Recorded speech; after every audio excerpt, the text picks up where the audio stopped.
中等的广播加火让养拉下杂路，刚刚露出这你正着你的南大拉斯，今年东跟这边就觉得你记得个老王子，刚到这边早上马人们都等我的节奏，若做跟那个就到这样了，就这样当中，这都是这种你么你努力节奏着中在。마르면 저등으로 내가 전에 좀 저라잖아 돈에 다장 사진 다성연단데 저제지도 저저저다 전에 전제 달로만 저런 자호라야란다다 마라바자나도 마라바자나도 마라바자나도 마라바자나 마라바자나도 마라바자나도 마라바자나도 마라바자나도 마라바자나도 마라바자나 마라바자나도 저들은 지진제로 오즈르지 달로도 만바라서 과당단주 종로도 바이 루주보베 나와 제도소르 냥제 젠보 저들은 이메자 존에 모노 젠보 나냐 바크르당암 잔두 젬마도 돈바디제 잔라 상사르로 各位佛友，大家晚上好。Good afternoon, all Dharma friends.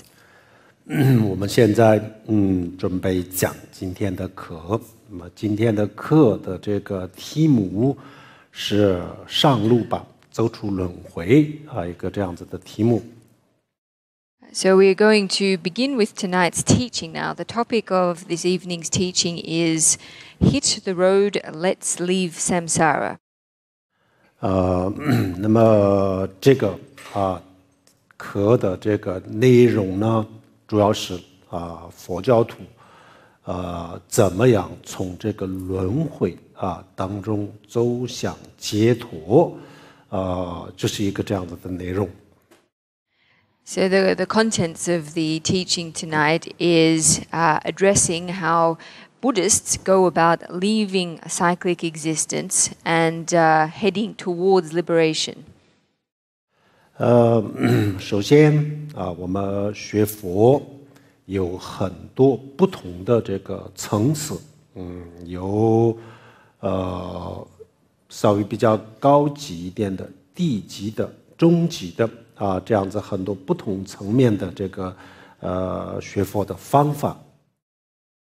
In terms of the different ways we have of going about studying Buddhism, there are different levels. We have more advanced levels, somewhat less advanced levels, average levels. There are different modes of going about studying Buddhism.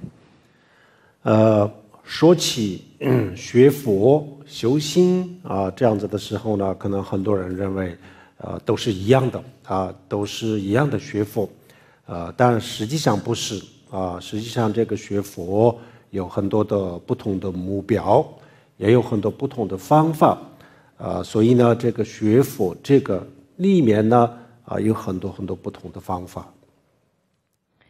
When we talk about Buddhist study and Buddhist practice, many people probably think it's all really the same thing, but in actual fact it's not. There are many different ways about or approaches for studying Buddhism, each with their own different goal. So we have many different approaches and methods for studying Buddhism. 最简单的这个学佛最简单的学佛，也就是比较低层次的这个学佛的方法呢，它就是为了达到一个比如说这一生，然后下一生生生世世能够拥有幸福快乐这样子的这个生活，就为了达到这个目的来学佛。The simplest or perhaps the less advanced kind of Buddhist engagement would be that oriented towards enjoying a happy life in this life and in future lives to come. So this would be the motivation or goal that corresponds with this level of practice. 比如说很多人觉得这个我不要成佛不成佛没关系，然后呢我也不需要这个解脱但我只需要一个幸福健康这样子的这个健康的身体愉快的这个心情，然后幸福的生活只要有这个就足够了我就是为了达到这个目标学佛那么这个他的想法呢，这个追求要求都不是很高，那么这种学佛的方法叫做人天佛教。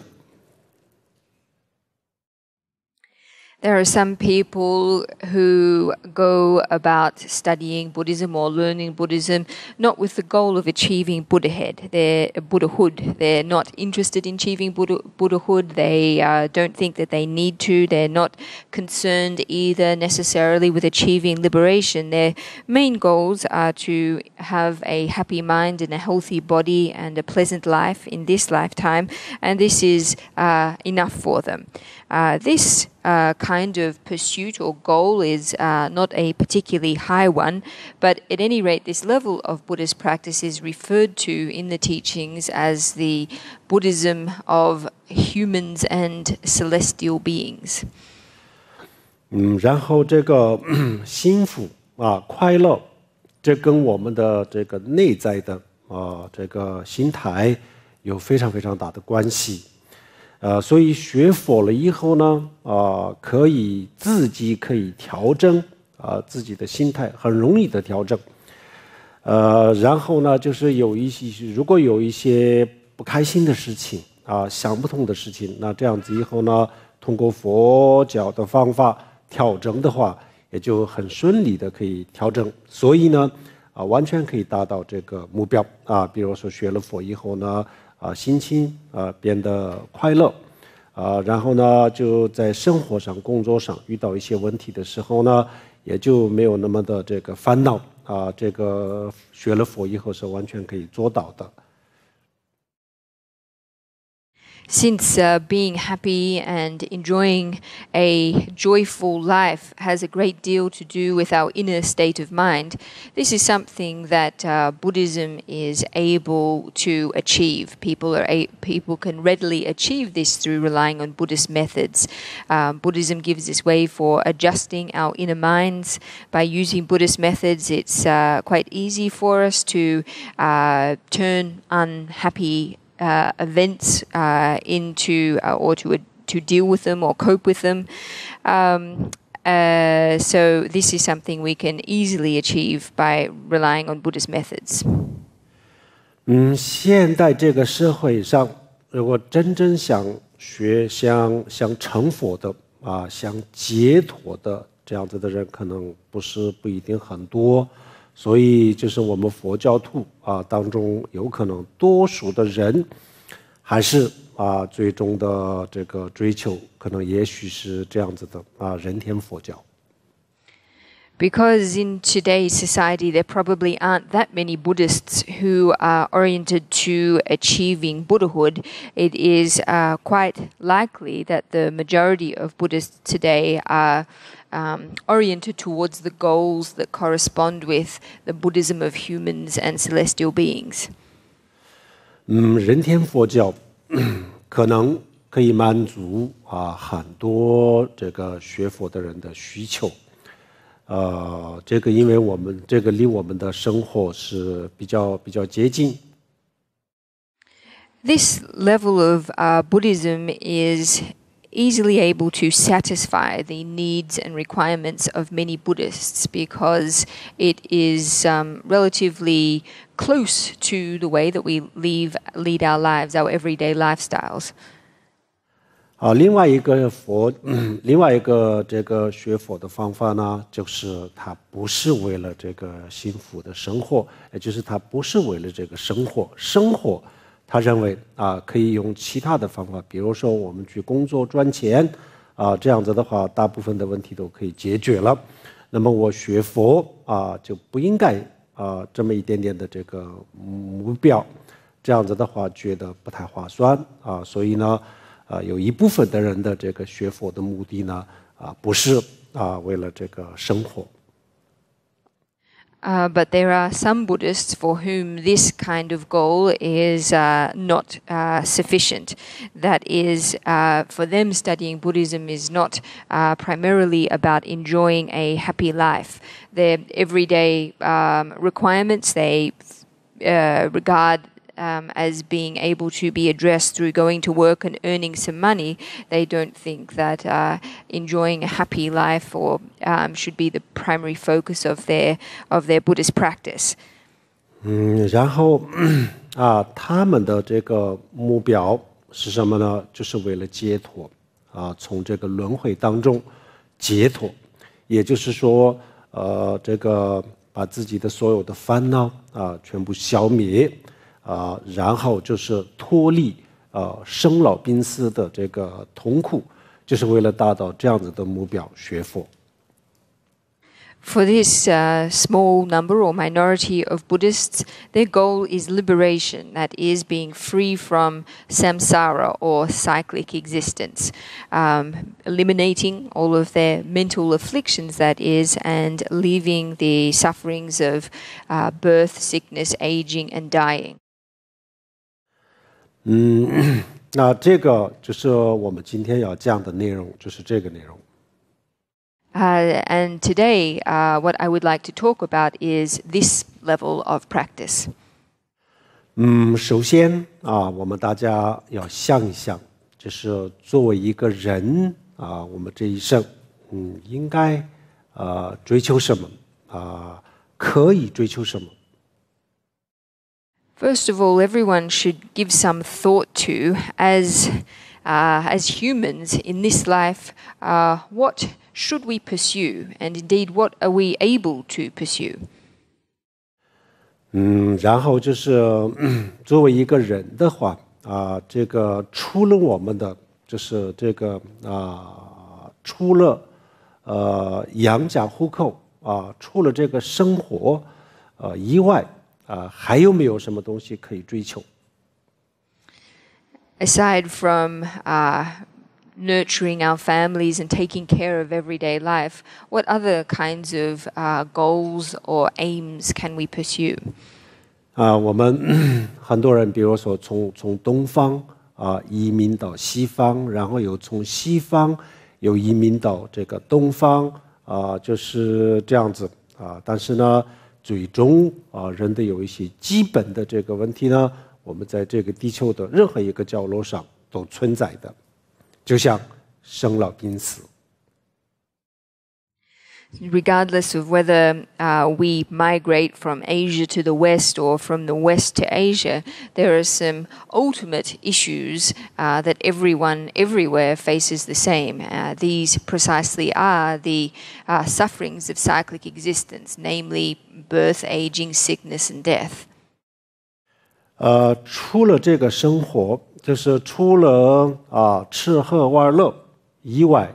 如果是没有什么可以追求东西的话，那么这个人生的意义到底是什么？这个我们也就是稍微花一点的时间去思考一下。这样子的话，我们可能也许会发现一些就是对我们来说比较重要的事情。If we give some thought to what other purposes in life might be besides from eating, drinking, and leisure, then it might be that we discover there are some significantly more important things. 佛教它讲这个人生那么像生老病死之类的但是佛教它并不是说把一个美好的东西然后呢丑化然后呢再告诉我们它是把我们的这个生活当中存在的一些问题也就是我们的生命当中存在的一些问题平时我们都没有去关注的一些事情就是然后强调让我们关注一下让我们去这个思考 In talking about the sufferings of cyclic existence that underpin human life, Buddhism isn't trying to make something that was originally very nice appear to be unpleasant or ugly. Rather, it is drawing attention to certain issues in our lives that we usually don't pay attention to, emphasizing them so that we give them some more thought. 像人的这个生老病死像人的这个生老病死本身就是存在的佛教不讲也是存在，我们的生活当中本身是存在的。佛教只不过让我们去关注一下这些事情把这些事情一定要当一回事不要忽略忽略了以后呢，有一天我们是肯定要面对的。那么面对的时候呢，这个时候我们就因为没有任何的准备，所以这个时候呢不知所措很被动所以就是早一点知道，早一点做一些准备就比较好。这个就是佛教的意思。These sufferings of cyclic existence that Buddhism draws our attention to do exist objectively, regardless of whether or not Buddhism does draw our attention to them. Buddhism's point or purpose in emphasizing these things is so that we don't neglect them, because one day, inevitably, we will have to confront the various sufferings of cyclic existence, and without preparation, we won't know what to do, how to confront them. We'll be in a very passive situation indeed. So it is Buddhism's hope that we recognize these issues early and then make appropriate preparation. 然后我们这个比如说我们每一个人每一天所做的事情，就是为了我们的这个生活，就是为了我们住在这个地球上一切都是一切的奋斗一切都是为了住这个地球上，不是为了走我们对这个走离开有一天我们会离开这个世界，但是呢就是在这方面呢我们没有去思考然后呢也没有去做任何的准备。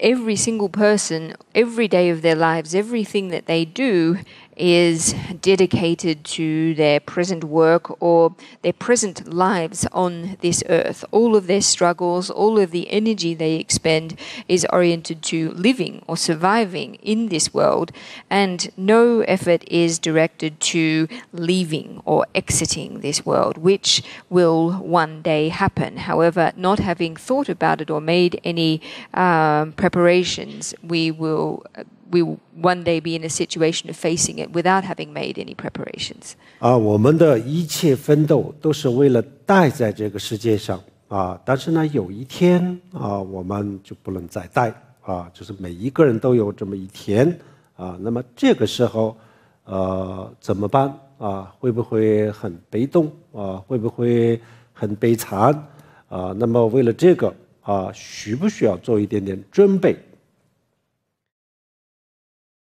All of our struggle, all that we do is oriented to our lives in this world. But there will be one day when we can no longer remain in this world. This day will arrive for all of us.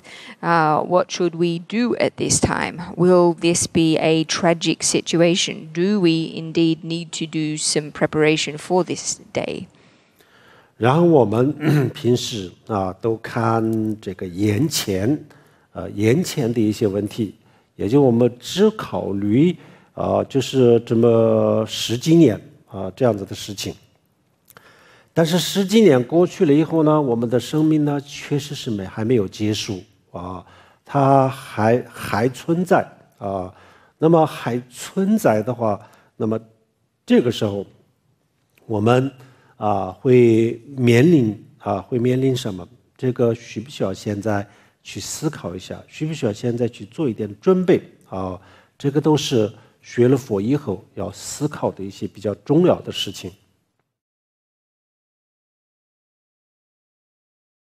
Usually, we only concern ourselves with those issues or problems that are immediately in front of us. So, issues that might extend 10 or more years into the future.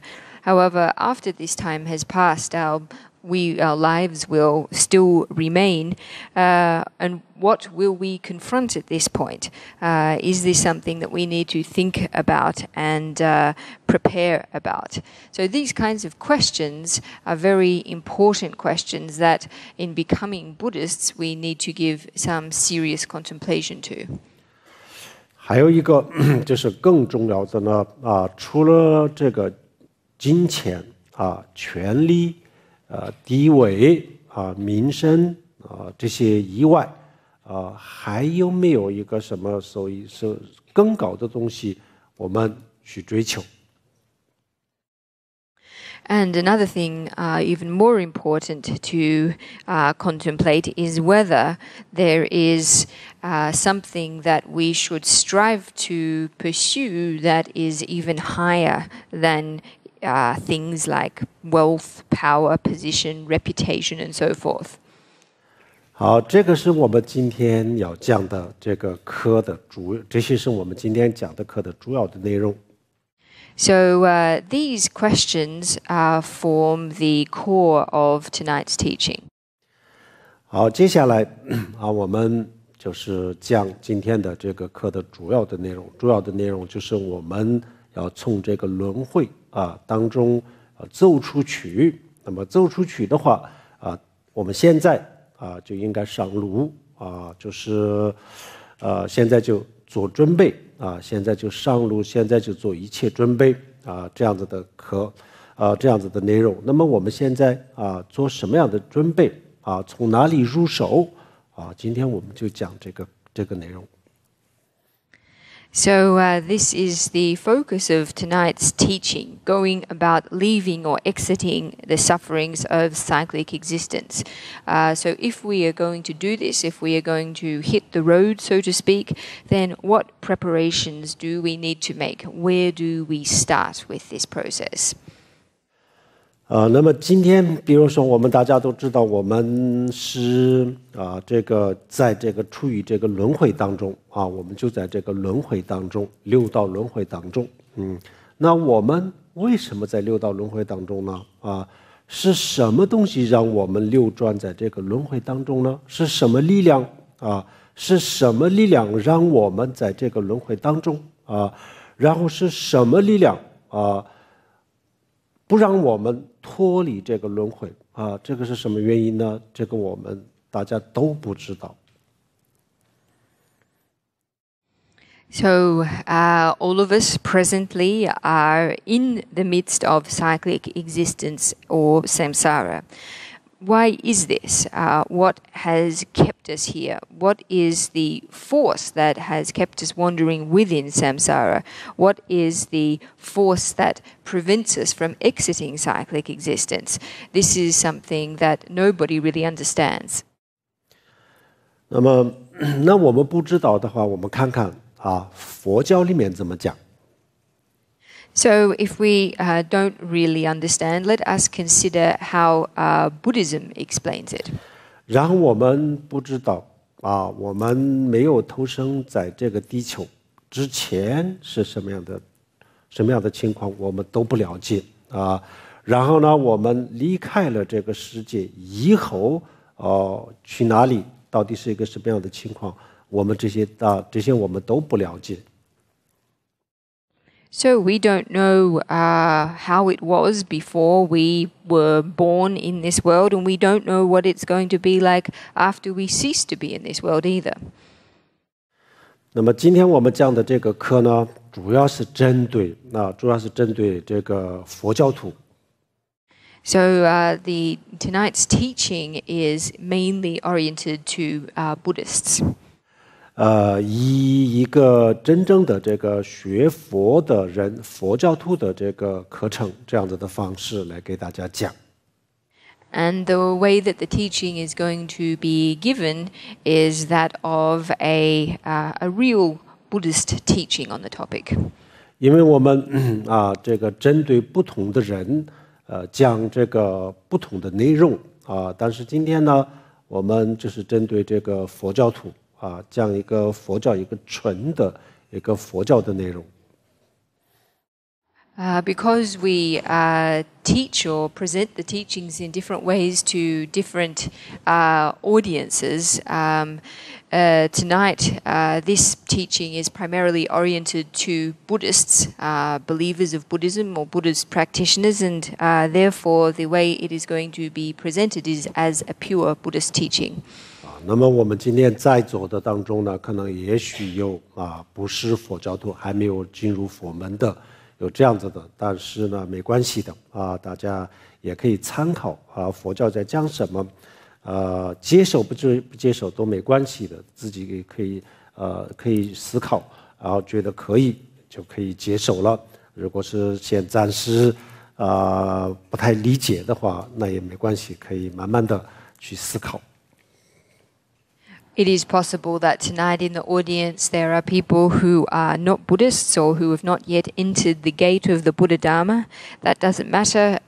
You should feel free to think about what is presented in the teaching tonight. It is up to you whether or not you accept it.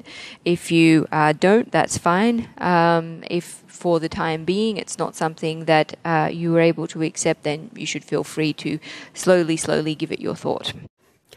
好，那么首先我们为什么轮回让我们轮回的主要的这个因素对，主要的因素是什么？So the first question is, why is it that we are here in cyclic existence? What is the primary cause or reason for us being born into cyclic existence?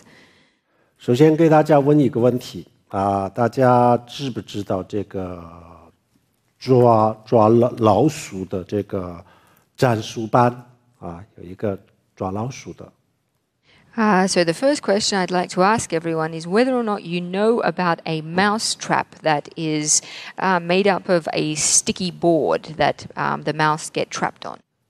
有一块这个木板，然后上面有胶水就是这么一个东西，是抓老鼠的。So it's made up of a wooden board, and then on the board there is a sticky or adhesive substance. 知道吗？知道的有多少？举个手看看。哇，大家都知道。不知道的有多少？看看，举个手。How many people don't know about this kind of mousetrap? 非常好，大家都知道。好，那么这样子的话，这个很简单就是一块这个木板，然后呢上面就一个胶水。没有其他东西，还要放一点点这个吃的就完了，就这么简单。It's very simple. There's just a wooden board, a bit of glue on top of it, and a little bit of something to eat too. 那么这个时候我们得想一想这个战术板上有这个胶水。然后呢，就会放一点点的肉之类的食物条件就是这些了，没有别的东西那么老鼠很成功的可以抓这个老鼠那么这个时候呢是这个老鼠为什么这个为什么站在这个木板上这个我们要想一想。So there's just a little bit of glue on top and some meat or another bit of food is placed there. These are the basic conditions that exist. And this kind of mousetrap is very successful in catching mice. So we need to ask, though, why is it that the mice get stuck on this kind of mousetrap? 好，这个老鼠就是站在这个战术板然后最后就会死的那我们人也在这个轮回当中一直都在这个轮回当中。这个轮回呢，就像这个粘鼠般的这个木板一样，我们也一直都无论是走到什么地方都离不开这个轮回那么老鼠是因为有浇水所以它就站在这个木板上。那我们是什么东西不让我们离开这个轮回？ So the mice get stuck on the mousetrap and they eventually die. We as humans similarly are constantly returning to cyclic existence where we wander. In fact, cyclic existence is just like the wooden board of the mousetrap that the mouse gets stuck on. Wherever we go, wherever we are reborn, we can't escape cyclic existence. Now, the reason the mice get stuck on the mousetrap is because of the glue on top of it. What is the comparable force that keeps us returning to cyclic existence? 然后这个抓老鼠的这个工具，它为什么能够抓老鼠呢？就是因为这个上面有一点点食物然后就有浇水我们很多人会说，就是因为这个原因就可以这个抓老鼠但是实际上主要的原因不是这个。So why is it that the mousetrap, this kind of device, is able to capture mice? Well, many people would answer it's because there is glue, the sticky surface, and there is also some food there. But in actual fact, these aren't the main reasons why the mousetrap is successful in catching mice. 如果老鼠它在这个粘鼠板上面的这个食物，如果它不感兴趣那么也不会抓到老鼠然后它知道，如果它去吃这个东西它一定会站在这个上面走不动，动不了这样子的话，它也不会去的所以这个粘鼠板也不会起到什么作用。If the mice knew, well, if the mice firstly were not interested in the food on the mousetrap, then they wouldn't go there and they wouldn't get caught. Similarly, if they knew that they would get stuck by going onto the mousetrap, then they wouldn't do that in the first place. And so, if that were the case, the mousetrap would be of no effect. 那么这个最后抓到老鼠，最重要的因素不在这个工具上面就在这个老鼠它自己的身上主要的原因就在老鼠自己的身上。So the main reason, in the end, for the mouse being caught or captured does not have anything to do with the device itself, but rather with the mouse. 那老鼠身上有什么原因？主要是两个原因。So, what are the reasons that the mouse gets stuck, that exist at the level of the mouse? There are primarily two reasons. 两个原因大家觉得是什么呢？第一个是因为这个老鼠的这个欲望它看到这上面有一点点肉这样子以后它就动心了控制不了他自己的欲望然后就去这个粘鼠板上去吃这是他的欲望，这是第一个这个因素。The first reason is the desire of the rat, the greed of the rat. The rat sees the meat on the mousetrap and is not able to control its desire. So it goes to the mousetrap, it eats it, and it gets caught. So desire is the first reason. 第二个原因就是他不知道这个上面有胶水他不知道，他只知道这里有一块肉可以去吃，但他不知道这个上面有胶水这是他的第二个这个因素。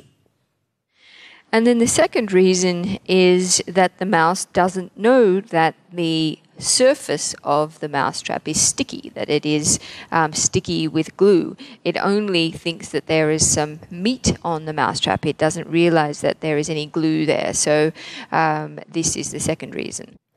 那么这样子以后呢，就是我们发现，第一个是老鼠的它的欲望第二个是它的愚昧欲望和愚昧最终让它站在这个上面，就死在这个板子上。So we can see then that the two reasons are primarily the mouse's desire and the mouse's ignorance. It is these two reasons together that lead it to become stuck on the mousetrap and ultimately to die there. 如果这只老鼠它不想死在这个木板上那有两个方法。第一个方法就是对这一点点的食物不要动心。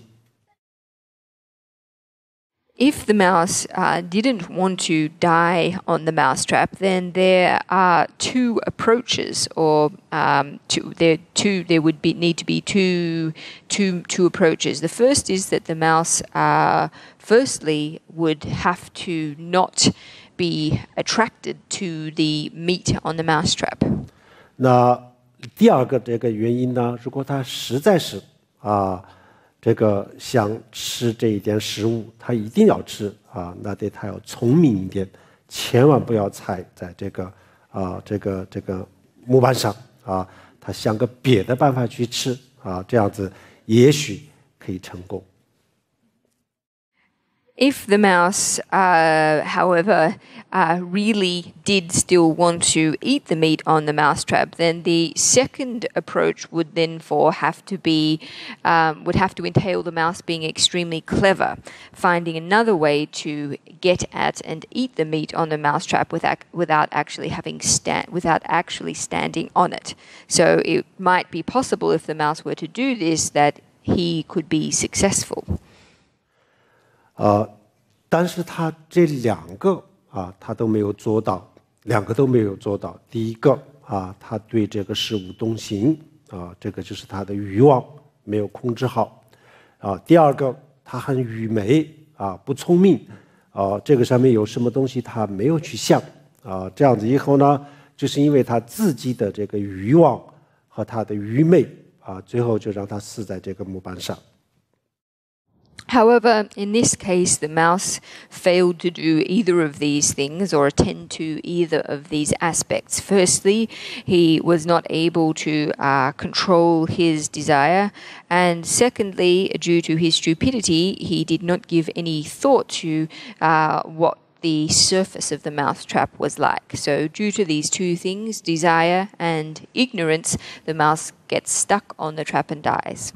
那我们今天我们大家在这个轮回当中一直都在循环一直都在这个轮回当中流转，是什么原因？也是就这么简单，就这两个虽然我们不是很清楚我们为什么这个轮回但是除了这两个以外没有，就是我们第一个是我们自己的愚昧第二个是我们的欲望。我们的欲望和我们的这个愚昧，让我们在这个轮回当中循环流转，就这么简单，就这两个原因。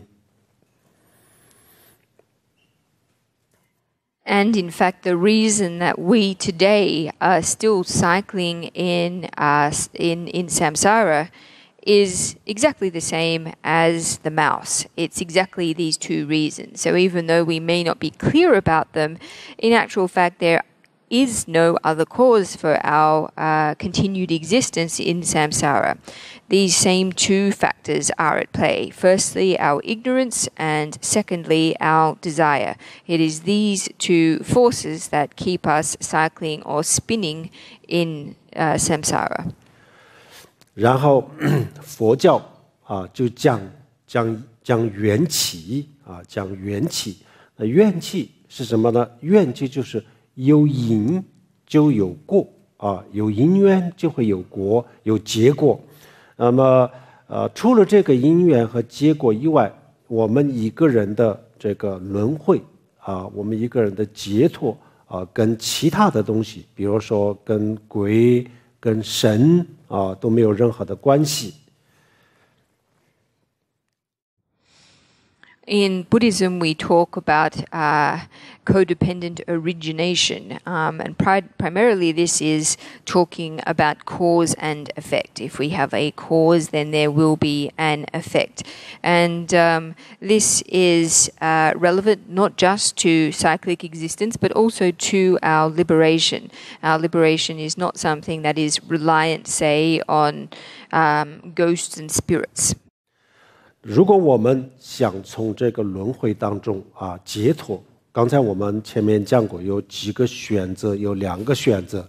如果我们还不想解脱，如果我们觉得这个我有这个幸福的生活就可以了我不想解脱，那么那是另外一回事了如果想解脱的话，那我们就是现在已经找到了我们为什么不解脱的这个因素，然后这个因素找到了以后呢，就要解决这2个问题，就可以解脱。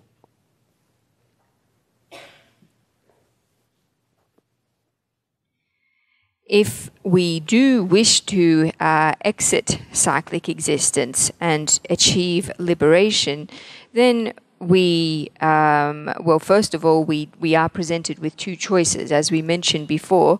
One of them is, as Buddhists, simply to lead a happy life without striving for liberation.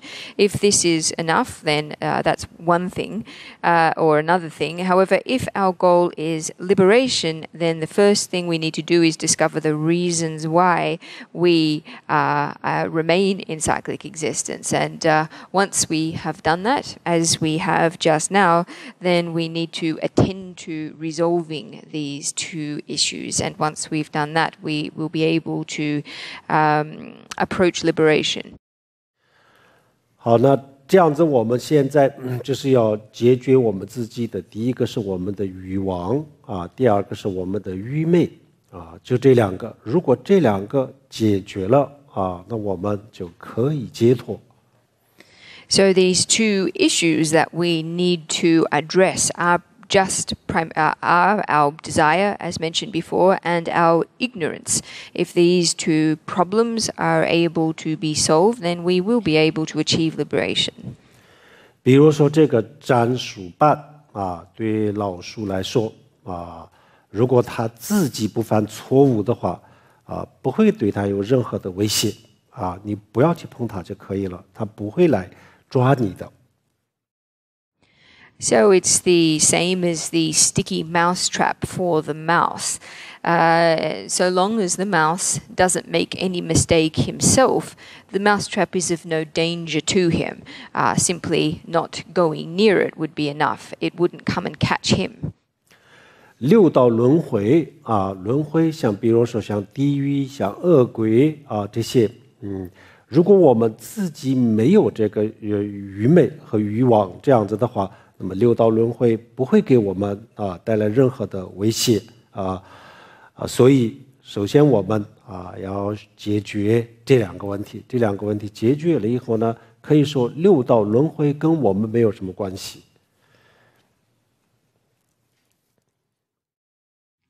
In terms of the 6 realms of cyclic existence, so including the realms of hell beings and hungry ghosts, if we didn't have issues with desire and ignorance, then these realms of cyclic existence would be of no threat or danger to us. So we can say that if we can go about addressing these 2 problems of desire and ignorance, then the 6 realms of cyclic existence will present no problem to us.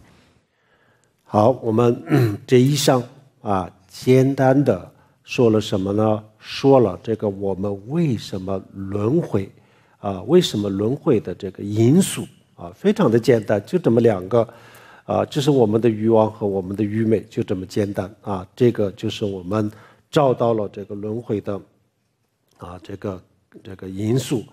动力然后接下来呢，我们再简单的说一下，那怎么样解决这2个问题 So we have now already accounted in simple terms for the reasons that we remain in cyclic existence. We have located the two primary reasons, namely desire and ignorance. And I would like to go on now in talking about how it is we can go about addressing or resolving these problems. 首先我们用什么东西来解决这两个问题呢？愚昧当然是用智慧用智慧来解决这个愚昧愚昧、愚蠢这个就是因为我们没有智慧，所以很多事情我们不明白比如说人生这个我们的比如说我们自己的这个生命的本质等等，我们很多东西都不了解就像这个老师他不知道这个砧树瓣上有胶水一样他不知道所以我们首先就是需要有智慧智慧就可以解决第一个因素。What is it that we use to resolve or address these two problems? Well, firstly, in terms of the problem of ignorance or stupidity, we use wisdom to solve it or address it or counteract it. Without wisdom, there is much that we don't understand. We don't understand many things, including the fundamental essence or of human life. Our failure or lack of understanding of these things is like the rat not understanding that the surface of the mousetrap is sticky. So the first thing that we need is wisdom to go about addressing the problem of ignorance. 所以佛教始终都是非常非常的强调这个智慧那么智慧是什么Buddhism constantly emphasizes wisdom. Or what exactly is wisdom? 从佛教的角度来讲智慧是什么呢？比如说我们今天在座的人当中也有非常聪明的，然后学历很高的文化水平很高的，这个肯定有的但是呢我们在学校里面所学到的这些知识这些呢不一定是智慧。Well, from a Buddhist perspective on wisdom would hold that even though this evening amongst us there are no doubt many people who are very intelligent and clever and highly educated, the knowledge that we learn in school is not necessarily wisdom in Buddhist terms.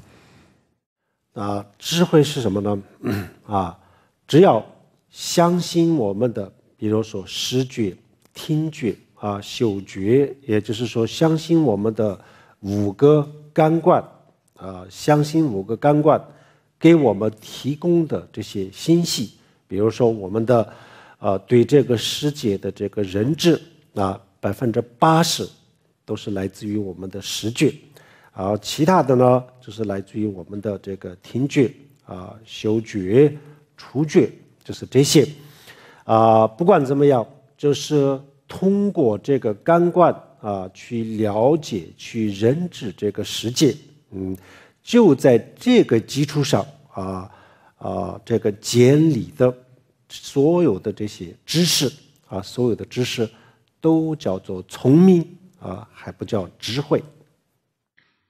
If we believe all that our eyes, our ears, our touch, and the information that is provided to us by our 5 sense faculties, well, we in general rely on our eyes for approximately 80% of all that we cognize and our other senses for the remaining amount. But in any case, all our knowledge that is founded on a basis of the data that is provided to us by our sense faculties is, from a Buddhist perspective, considered intelligence and not wisdom.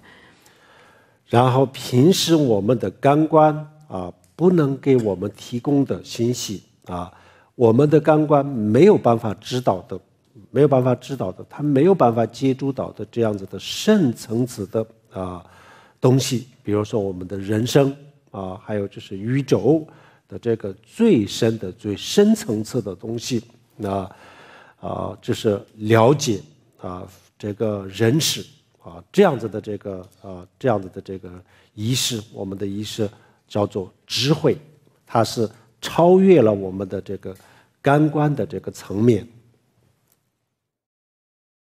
Those things that our five senses or our five sense faculties are unable to perceive or unable to comprehend, such as the deepest layers of the human mind or the universe, are considered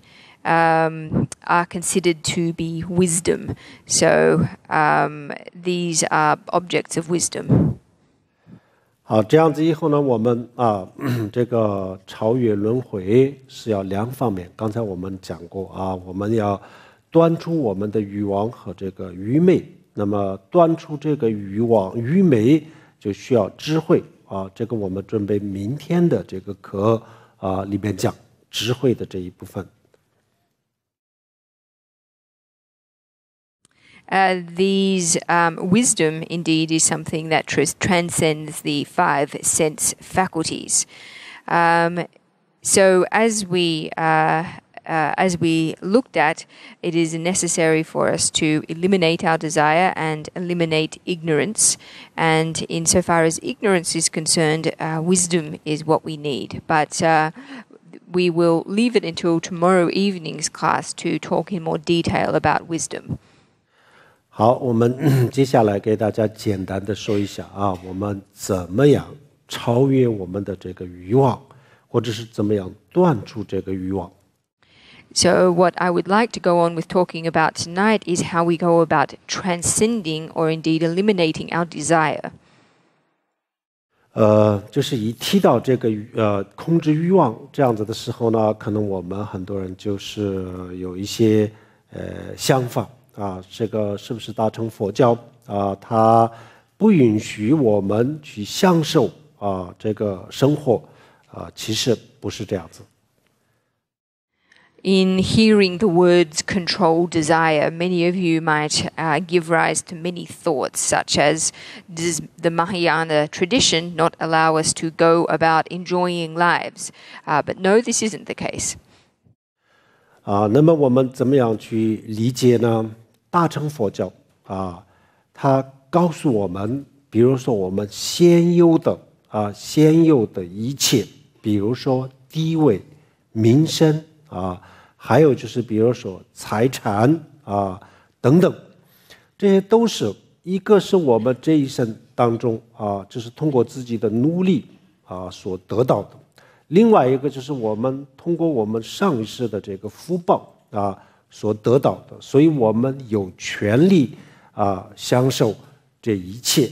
所以呢，大乘佛教没有告诉我们不要过这样子的好的生活、好日子，一定要当一个苦行僧它不是这个意思。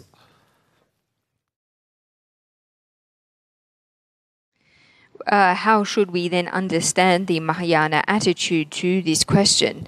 Well, the teachings hold that those things that we already possess, whether it be position or reputation or property or whatever, have either been acquired through our diligence and effort in this life or as a result of positive karma accumulated in previous existences. So on this basis, we are entitled to enjoy these things. The Mahayana teachings don't require us to lead lives that are very bitter and ascetic. 那么大乘佛教说什么呢？就是大乘佛教告诉我们他说除了我们现在的这个生活当中的这个就是人间的这些所有的美好的东西以外他说还有一个更好的还有一个更高级别的东西这个你应该去追求你不要特别的在乎你现有的东西，现有的东西你都可以用，但是呢，你就只在乎这个现有的这一切，然后呢，不积极向上这样子的话是不对的他的大乘佛教的意思就是控制欲望的意思就是这样子。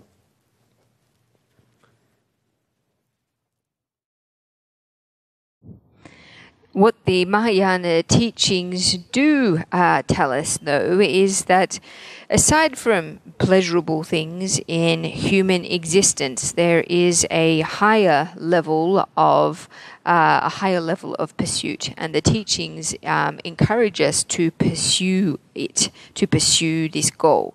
The Mahayana teachings regard it as inappropriate if we place all of our attention and concern just with enjoyments in this life. 比如说一个农村的这个小孩他就只吃过甘蔗这个甘蔗也是甜的味道假使他就只吃过这个甜的味道甘蔗甜里面然后呢他也没有吃过这个蜂蜜，然后呢巧克力等等很多其他的这个甜的都没有吃过从来都没有听说过，从来没有看到过，这样子的时候呢，他认为这个世界上所有的甜的就是这个甘蔗这个味道，没有更好的这个时候呢，他特别的执着特别的这个在乎这个甘蔗的味道。So, striving at the same time for something higher than what we enjoy in our ordinary human existences is what we mean by controlling desire in Mahayana terms.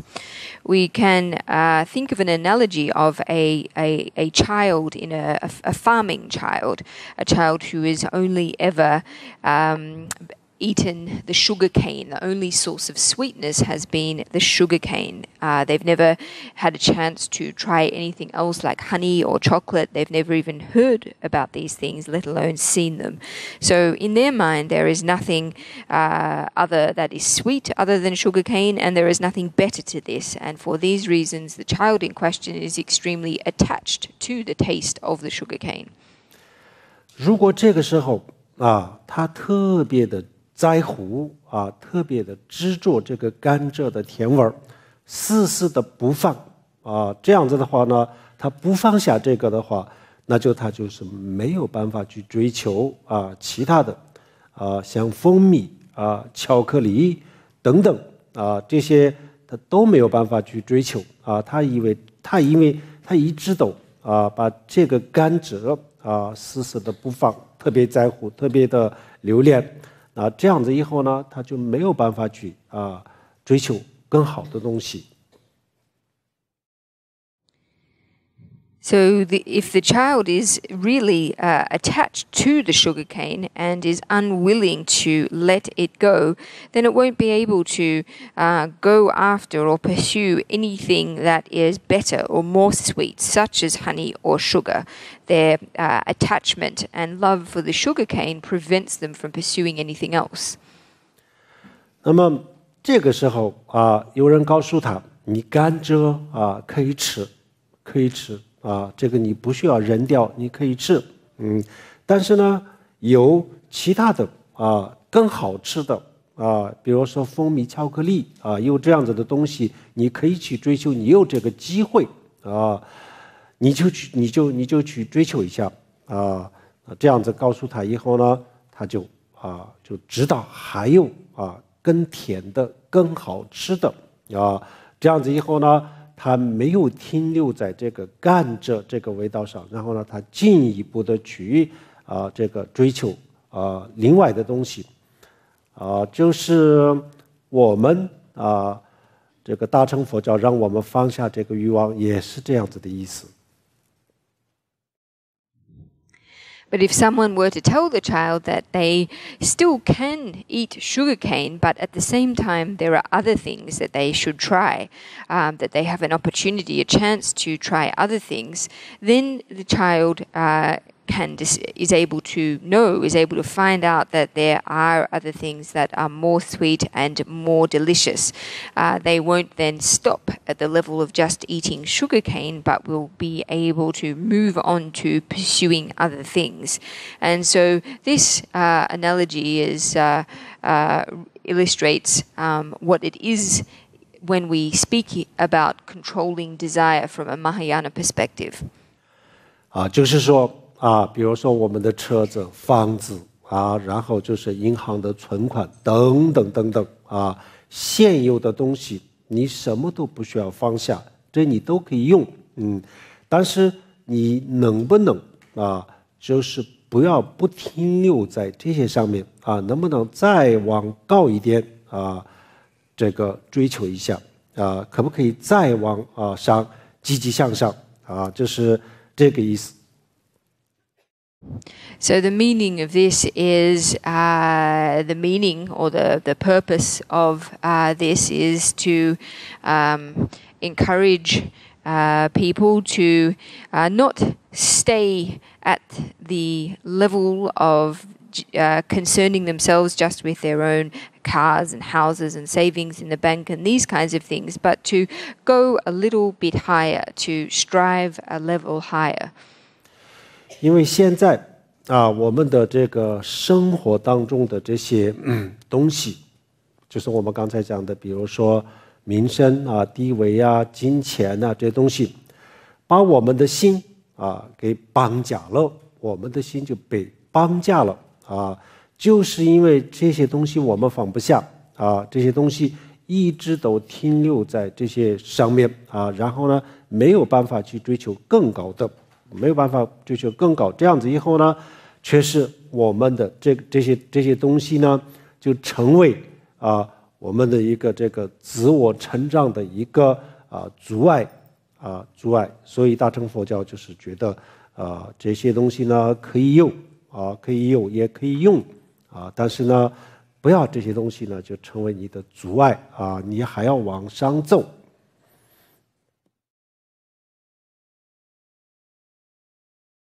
In our lives, these our possessions, things like our position and rank and money, etc., they serve to take our minds hostage, and not being able to let them go, we become stuck at the level of these things and not able to pursue anything higher. And thus, these kinds of objects and other things become obstacles to our personal growth. So, what the Mahayana teachings advocate is that we can enjoy these things and indeed use them, but we should not let them become obstacles in our growth. The teachings encourage us to continue to strive higher than this. 比如说当他得到了这个巧克力蜂蜜等等这些的时候呢，如果他还想吃甘蔗，当然是可以的，没问题，这个不需要扔掉但是呢，这个时候呢，他就得到了更好的东西了。同样的，我们比如说现在这个生活当中的所有东西都不需要放下，都可以用但是呢，我们可以追求一个更高的东西。其实我们这个人生是有这个机会的。我们刚刚开始的时候也讲过我们得要思考一下。除了这些金钱地位这些东西以外，有没有什么东西我们可以去追求？其实是有的。So if in discovering chocolate and honey, the young child still wishes to eat sugarcane, then this is fine. That's okay. It's not necessary for them to throw the sugarcane away. However, in the process, the child will have discovered that there are better things. So it's the same in the context of our lives. It's not necessary for relinquish to those things that we already have or enjoy. However, we should strive a level higher than these things, and indeed all of us have the opportunity to do so. At the beginning of tonight's teaching, I asked everyone to think about whether there are things in life or whether there is anything in life to strive for beyond things like money and homes and cars and so forth. And indeed there is. 那我们能不能控制欲望，对我们的价值观是有非常非常大的关系。Whether or not we're able to control our desire has a great deal to do with our own values. 比如说老鼠它只看到这个砧树板上的这块肉然后它没有找到更好的东西的时候呢，然后它一定会去吃这个东西。In the case of the rat, if he only sees the meat on the mousetrap and not anything else, he doesn't see anything better than that, then he will, of course, go to eat the meat. 如果老鼠它发现更好的食物这样子的话，它可以对这个砧树板上的这一点点东西是可以不感兴趣的。If, however, the rat discovers some better food somewhere else, then it's not necessary for him to pay any interest to this small morsel on the top of the mousetrap. 所以，首先我们要提升我们的价值观。如果我们认为除了这个世界上更有价值的、更有意义的，就是这个民生地位、金钱除了这些东西以外，没有更有价值没有更有意义的这样子以后呢，我们确实是没有发现什么其他的可以追求的，那么就只有追求这些了。So it's necessary that we go about elevating our own values. If we think that reputation, power, money, etc. are the only important things, we don't see or perceive anything else that is more important to pursue, then of course we will be stuck with pursuing these kinds of things. 这样子以后呢，我们提升了我们自己的价值观以后呢，然后我们会发现我现在有的这些东西呢，我可以有，我也可以用释迦牟尼佛，尤其是大乘佛教，他也没有要求我们不要用这些东西，都可以用但是呢，我不应该停留在这么一点点的东西上面我应该更往上去追求有了这样子的这个提升了我们的这个价值观以后呢，然后我们自然而然我们的欲望不会永远都停留在这些生活上的这些东西上面他一定会去寻找或者是追求更高的东西。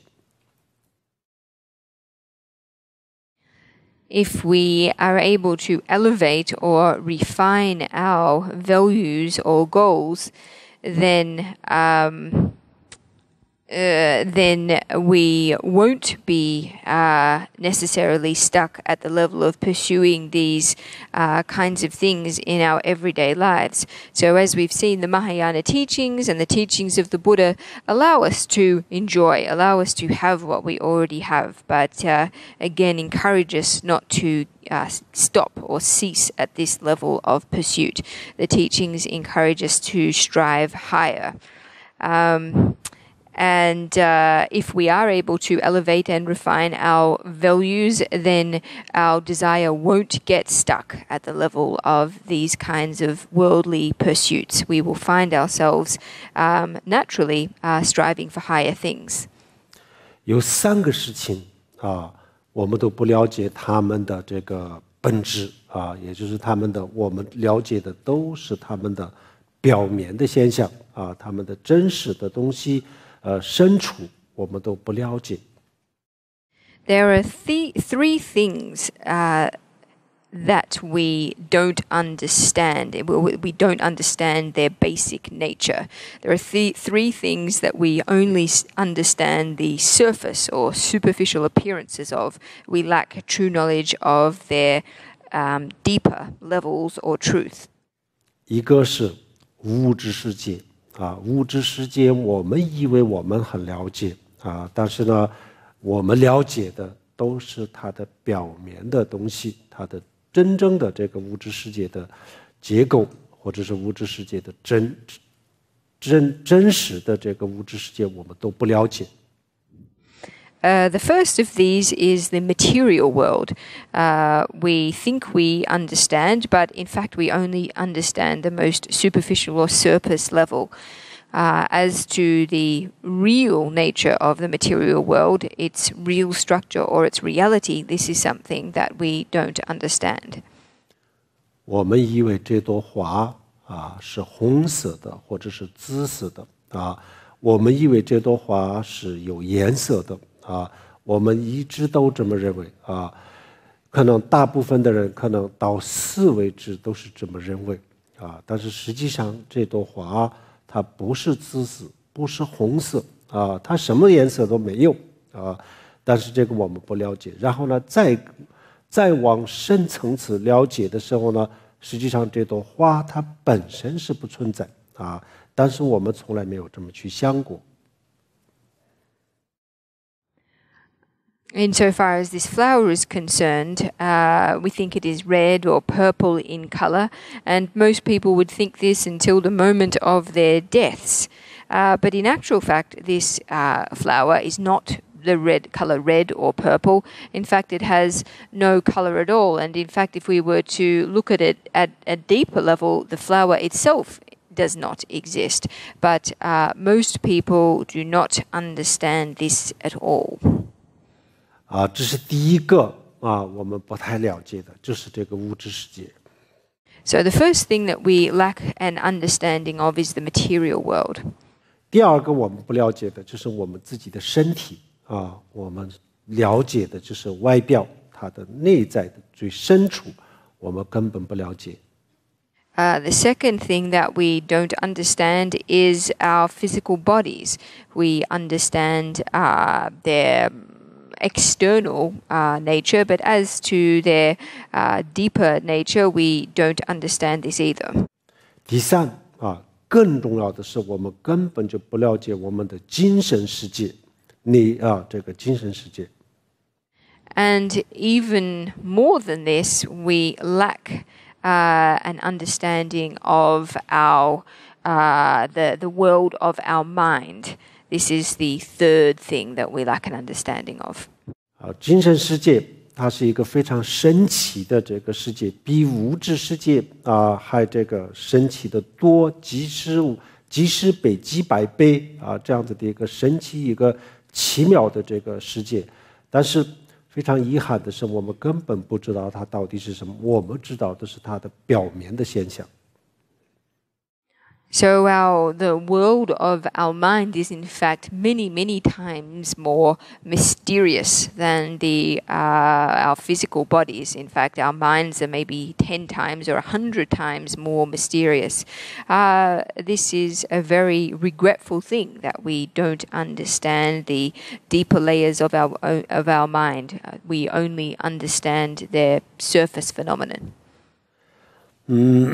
然后我们知道的是，比如说怎么样去赚更多的钱怎么样去把自己的物质生活稍微丰富一点我们知道的就是这些。Those things that we do understand are things like how to go about making more money, how to go about making our material existences slightly more abundant. These are the things that we really only have a good understanding of. 这个很多动物他们也知道，比如说蜜蜂它就知道怎么样去采这个蜂蜜，然后蚂蚁他就知道怎么样去见这个蚂蚁窝。Animals also have knowledges of a comparable kind. Bees, for example, know about making honey. Ants know about making ant nests. 所以我们把我们的价值观要提升提升了以后呢，我们才愿意不要永远都停留在就是这些层面上。然后我们愿意往上看往上追求。So what we need to do is elevate our values or elevate our goals. And it's only then that we will be willing to go beyond this level of pursuit to strive for higher things. 然后我们这个积极向上这个过程当中呢，最大的这个阻碍绊脚石就是我们认为我现有的东西是最好的、最了不起的，比如说我们的世俗的民生地位、金钱等等这个就是唯一的唯一的我可以所追求、唯一的有价值的这样子的这种想法这个想法就是一定会把我们这种想法就绑架了我们的这个精神然后这样子以后就没办法积极向上，没有办法追求。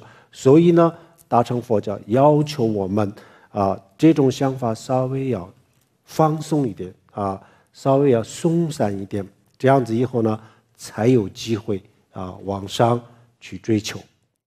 However, the process of elevating our values or our goals in order to strive higher, the major obstacle or stumbling block in this process is precisely the idea that those things that we already have are the good things. They are the only good things, whether it be money or position or reputation or whatever. The idea that these are the only things of value is serves to keep our minds hostage or to take our minds hostage. And in doing that, there is no way, we are without a way to strive higher. So what the Mahayana teachings do is ask us to relax this way of thinking a bit, because it is only by relaxing this mode of thinking that we will allow ourselves to be able to strive beyond it. 然后我们的价值观稍微发生了一点点的变化，然后呢，我们往上这个追求，开始往上追求，这样子的时候呢，实际上我们已经上路了开始走这个超越轮回的这条路我们就开始上路了这个是我们今天要告诉大家的这个主要的这个内容。So when we are able to start to make a change to our values and our goals and begin to strive higher, then at this point we have already hit the road. We have already begun the process of leaving or transcending cyclic existence. And this is the main content that I wanted to impart in tonight's teaching. 然后我们每一个人都想大乘佛教里面呢，是不是真的有一个这样子的智慧我们可以去追求？是不是真的有一些比较高层次的东西我们可以去追求如果有，那我应该去追求一下我要去寻找。有这个想法的时候呢，我们就开始上路了有这个想法的时候，我们开始上路了所以这个确实是非常非常的重要这个的最关键是我们的价值观如果没有发生变化的话，那就我们的心里就不会有这种想，我们认为就这些生活里面的东西就够了没有追求。So when everybody starts to realize that the Mahayana teachings include things or ways for us to strive for higher purposes and become interested in pursuing these things, then they have hit the road. And this is very important, because unless there is some change to our values and our goals, then it won't be possible for us to begin to strive towards achieving these things. 好，然后呢，再给大家简单的介绍一下一个具体的方法。And now I'd like to go about introducing to everyone a specific method of practice. 这个具体的方法是什么呢？我们如果真的想超越轮回，想解脱这样子的话，就是要一步的去学，一步系统的去修心打坐。If you really do wish to leave a cyclic existence and attain liberation, then it is necessary to study the Buddhist teaching step by step and also gradually go about cultivating practice, that is primarily meditation practice. 那修的话是要从最基础开始一步的修。And in terms of practice, meditation practice, it's necessary to start off at the foundation level and then progress one step at a time from here. 我们很多人现在就是很多的佛教徒就是不从基础开始修，一开始的时候呢就去修很高深的法这样子以后呢，因为没有基础所以最后没有任何的结果。These days there are a lot of Buddhists who do not begin with foundational levels of practices. They start out immediately with very advanced methods of practice. But because they lack a foundation, they don't have any basis for their practice, therefore they do not see any results. 那这个具体的方法呢，就叫做四前心也叫做四加心藏传佛教里面这个所有修法的这个最基本的这个修法，我们应该从这个最基本的修法开始一步修。And the name of the specific foundational method of practice that I would like to share with you is the 4 common preliminaries, or the 4 thoughts that turn the mind from samsara. This is a practice that is common to all Tibetan Buddhist traditions, and it is the foundation level practice that we should all start off with and then progress step at a time from here. 那么这个四前心这是第一个，是人生难得。首先我们要去思考，我们这一次的这个人生是来之不易千载难逢，是一个非常非常好的机会，千万不能这个错过这个机会首先一定要知道我们这一次的这个人生的价值，这叫做人生难得。So the first of these 4 thoughts that turn the mind from samsara is the precious human rebirth. And precious human rebirth, this thought, involves us contemplating the rareness and the preciousness of our human rebirth.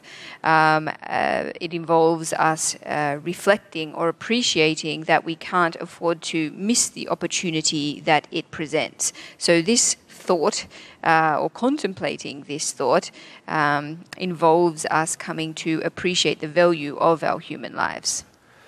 然后第二就是死亡无常我们虽然已经得到了一个这么好的这个人生但是这个失去是非常非常容易的说没就没有，这很简单。所以这个人生什么时候失去，这个就是不好说。所以现在有这样子的机会的时候呢，千万不能错过这个机会，当下就要开始修心。那这样子，这个就叫做这个无常人生无常。The second of the four thoughts is death and impermanence. This thought involves us contemplating or reflecting on the fact that even though we have a precious human rebirth, losing this human life of us is very easy. We don't know when it is that we will die. And so for this reason, it's important that we start right now in this very moment with our practice. So this is what is entailed in the thought of death and impermanence.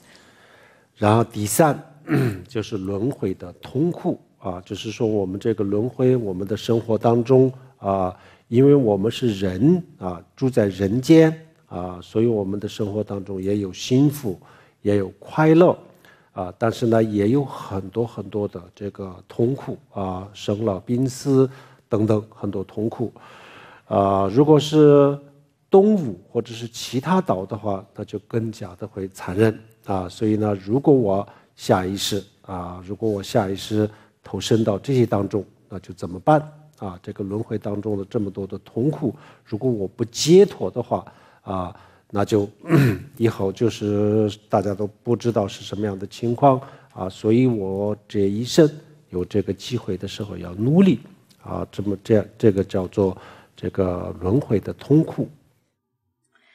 The third thought of the four thoughts that turn the mind from samsara is the defects or the sufferings of cyclic existence. So even though in our lives we've been reborn in the human realm, so we are able to enjoy happiness and joy. At the same time, though, there is also a great deal of pain and suffering. The suffering of birth, death, sickness, aging, and dying, for example. Animals and other animals and other beings in lower realms have lives that have even more suffering than our human lives. So what are we to do then if we are reborn into such a realm ourselves in the next life? If we don't achieve liberation in this existence, then when will we? So we then come to appreciate that this life is a precious opportunity that we must be very diligent in making the most of. So this is the third thought, the defects or sufferings of samsara. 好，第四就叫做因果不续。因果不续就是说善有善报恶有恶报。所以我这一生呢。这一生因为我们是人身，就是拥有这个人身，在人的这个身份上我们可以行善可以断恶，可以做很多很多非常有意义的事情。如果有一天我们失去了这个人生这样子的话，那很多事情是没办法做没办法做。所以这一次有机会的时候呢，我尽量的要行善断恶这种这个思维这个思考的方法，这个叫做因果不续。And the fourth thought that turns the mind from samsara is the infallibility of karma, or cyclic or cause and effect. So this contemplating this thought entails us realizing or recognizing that positive actions yield positive results, negative actions yield negative results. As humans, we are able to undertake many positive actions and we're also able to abandon negative actions. However, if in the future we do no longer have a human life, then there are many things of this nature that we won't be able to do. So it's important having this opportunity in this human life for us to cultivate positive action and abandon negative action. Contemplating in this way is the fourth thought, the thought of the infallibility of karma. 这四个思维的方式就叫做思前心或者是思加心。那么这个每一个都有非常具体的这个思维的方式。那么这些呢，因为我们今天呢时间的关系，没办法一个一个的介绍。但是呢，大家第一个可以看书然后呢，第二，在网络上有很多这方面的这个音频、视频都有，大家可以通过这些可以学习。So these 4 thoughts taken together are also known as the 4 common preliminary practices. Tonight, because we don't have enough time, I'm not able to go into the detailed ways or methods that we should go about contemplating each of these thoughts. Each thought does have its own specific detailed way of contemplation. Nevertheless, there is a great deal of information available in books and on the internet. There are audio teachings and video teachings too, and so these are things that everybody can follow up and learn more about in their own time. 我们可以通过书通过 DVD， 通过这个互联网，就可以学习这个内容学好了以后呢，大家随时都可以修。You can go about learning more about the preliminary practices either in books or on the internet. 我们就是想真正的学佛的人，就希望大家不要停留在这个烧香拜佛的这个层面上烧香拜佛当然是可以的，我们可以烧香可以拜佛都可以，但是最核心的还是要学习和修心打坐这是最重要的。For those of you who really wish to study Buddhism, then you really need to go beyond the level of simply being a Buddhist whose practice involves making offerings to the Buddha. Of course, we can make offerings, but it is not the core of our Buddhist practice. This should be study and practice and meditation. 好，我们今天的课就是因为时间的关系讲到这里。So that is the end of our teaching for this evening. 最后，大家做个回向。So that is the end of our teaching tonight, and we are just going to end with a dedication of merit. Sonam dei tamja zangpa nyam domne nipe janam panshe Tirga na je walong zhengpa yi Zhibim zolin zhowa zhora sho Om ahong ban zeng ge zhen ban ma se de hong Om ahong ban zeng ge